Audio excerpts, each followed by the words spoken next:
The experience of working with the LAMP members and the Skid Row community was, without exaggeration, kind of life-changing. These people are the most neglected, disenfranchised people in American society, and they don't have a voice generally. And that was the heart of the film to me. They were the reason for doing it, and they were the inspiration, really.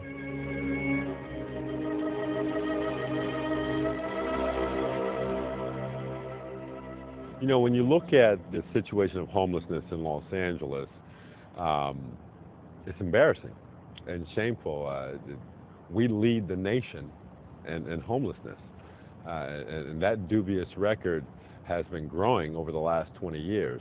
We have about 74,000 homeless people, and what's particularly unusual is that of that 74,000, 60,000 of them are street dwelling, meaning they don't even have a cot in a shelter at night.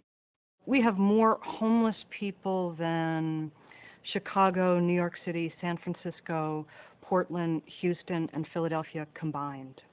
The fact that you can be on Skid Row with some of the most troubled and destitute people in our country and look up and within a stone's throw see powerful Fortune 500 companies and see Disney Hall, it's astounding. I mean, we're talking about a few blocks away.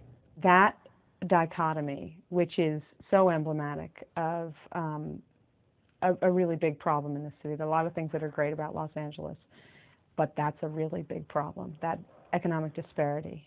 It's just a straight shot down the hill to blocks and blocks of utter destitution. The scene there is almost impossible to describe. Like a human landfill, like every reject just bulldozed over into this place called Skid Row. People physically ill, veterans, amputees who've fallen out of wheelchairs in the middle of the street. You don't know if they're dead or alive. People stark, raving mad. People naked walking down the street. Prostitutes, drug dealers, people getting out of jail. The scene is unimaginable.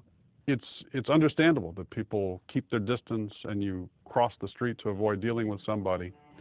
But that somebody's us. And it could have been your relative. It could have been your son, your daughter, your brother.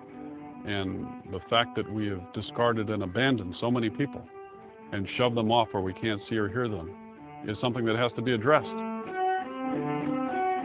The Midnight Mission is a century-old social service provider that is based in the Skid Row area. Our job basically is to help men, women, and children that are dealing with homelessness or near homelessness move to self-sufficiency. We do that a couple of ways. Our first offering is a basic subsistence offering, food, showers, hygiene, all those things necessary for people to feel comfortable in their skin. We also have a pretty extensive recovery program in which we address the underlying issues to the condition of homelessness, be they substance abuse, mental illness, lack of life skills, with the idea that if we can address those issues, then people have a way of walking over that bridge back to self-sufficiency. There is a very dark preconception often that the people on Skid Row are people who have chosen to be there, have made poor choices in their life that have resulted in them being there. And it's not as simple as that. Never has been. And it is our responsibility as a brother or sister to reach out and just say hello, if nothing else. LAMP is a nonprofit, and we're based in Los Angeles, and we exclusively serve men and women who are long-term homeless. Often they've been living on the streets for 3, 5, 10, even 20 years, and also have a severe mental illness. What we do is we quite literally just move people immediately from streets to real homes, an apartment of their own. And we do that with no strings or no barriers or no intermediary steps. And then what follows is what keeps people housed and healthy. So we then provide them with customized services right there where they live and in the community. And that might mean helping them set up the apartment and get a phone connected and reconnect with family, mental and physical health care, drug recovery services, job placement services, and on and on. Whether you need to see a psychiatrist or you need job training skills, you need a bed, you need a sandwich, you need a jacket, you just need to know that you've got a family, a place where you're welcome. That's what it is. It costs just $16,000 a person a year to provide an apartment and social and clinical services. It costs much more, about $100,000 a year if we leave people on the streets as they cycle through the public health system and jail. And unfortunately, as they cycle through, they always land back on the sidewalk, and there's been no resolution to their long-term homelessness and no improvement to their health. We can end street-dwelling homelessness in about 2 years with the right investment. And in the short run, it will actually save taxpayer money. We need more housing. We need more treatment facilities. We need more outreach. We need to understand in a greater, more sophisticated fashion just who our homeless people are. You know, one thing that we've noticed at the Midnight Mission, I've noticed in my work, is that one size does not fit all. People enter the condition of homelessness from all walks of life with all kinds of different issues going on. And if we don't backtrack on an individual basis what's going on with these folks, we're never going to get this problem solved. And we need all stakeholders to get involved.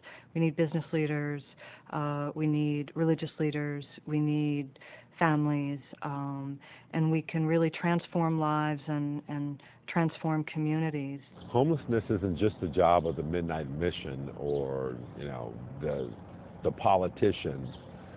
It's a community issue, and it's the solution lies in a community effort. There's so many ways to get involved, you know. When we are looking for people to volunteer or to get involved in some capacity, we really ask them. So it doesn't mean that you're ladling out soup or anything like that. So we have people who might want to teach music or lead an art workshop, or someone who's a dentist that may want to donate 4 hours a week of their time to provide dental health services. There are no limits to how people can get involved. What I hope that people will take from this movie is to take the time to really maybe talk to a person. I can't say that everybody will have this happen to them, but I'm hoping that it will change the way people think about homelessness and mental illness, and perhaps we can, you know, kind of band together to do a little more about it. That is what this movie ultimately is about. It's about a man who steps out of his comfort zone and goes face to face with somebody that he would probably turn away from, or he had turned away from his entire life. And it's not easy, and it's not predictable, and it can be painful. But if each of us did one thing like that in our lives, society would be a lot better. There are these people working at LAMP who don't get paid a lot, and it's really a thankless job, except that there are great joys for those employees each day in seeing the progress and in seeing the appreciation of the people they're working with. When we hand over that set of keys, you know, I wish that others could see what happens.